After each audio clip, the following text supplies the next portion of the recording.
হাসপাতালে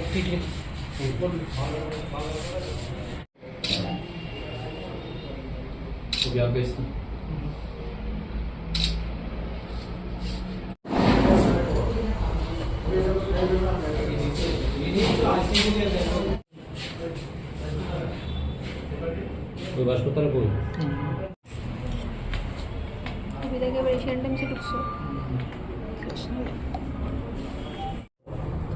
আজকে সকাল অনুমান 6:30 নাগাদ আমাদের থানার অফিসাররা সিদ্ধিআশ্রম স্টেশন রোড এলাকায় মোবাইল করার সময় একটা সন্দেহভাজন অটোকে ডিটেইন করে।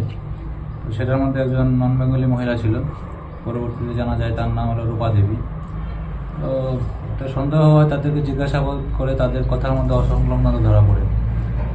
তখন আমাদের অফিসারদের সন্দেহ হয় এবং এনডিপিএস আইনের সমস্ত ফর্মালিটিস মেনে সেই গাড়িটা এবং তাদের দেহ তল্লাশি করা হয়। তো সেখান থেকে দেখা যায় যে রূপা দেবীর শরীরের মধ্যে একটা হলুদ কালারের কাপড় দিয়ে অনেকগুলো বোতল ফেন্সিডিল বাঁধা অবস্থায় ছিল। তাছাড়া ওনার ব্যাগের মধ্যেও ফেন্সিডিল ছিল। তো ওনার কাছ থেকে আমরা মোট 50 বোতল ফেন্সিডিল উদ্ধার করি এবং উনি জিজ্ঞাসাবাদে স্বীকার করে সে একটা অটো গাড়ি দিয়ে নিয়ে যাচ্ছিল।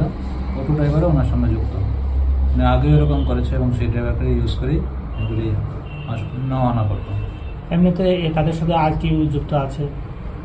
আমরা তাদের মোবাইলে অনেকগুলি কল রেকর্ডস পেয়েছি, মোবাইলগুলি আমরা সিজ করেছি, এগুলি আমরা ভেরিফাই করে দেখবো কারা কারা যুক্ত, তাদেরকে পুলিশ রিমান্ড আনা হবে। মহিলা এমনিতে আর কি করে, শুধু এটার সাথে জড়িত না? সেটা আমরা পরবর্তী সময় ইনফরমেশনে বের করবো।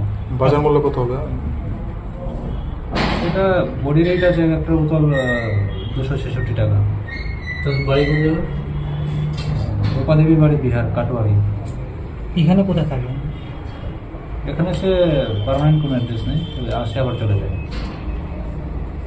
তাদেরকে আজকে আজকে কোর্টে পাঠানো হচ্ছে পুলিশ রিমান্ড চেয়ে। কদিন? 3 দিনের রিমান্ডের জন্য নিয়েছেন। স্যার, এইভাবে শহরের মাঝখানে এরকম লোক ধরা পড়ছে, কি বলবেন এটা নিয়ে? সামনের দিনে এটা নিয়ে আমরা এটা নিয়ে খুব তৎপর এবং সেটা বন্ধ করার জন্য আমরা খুব চেষ্টা করছি।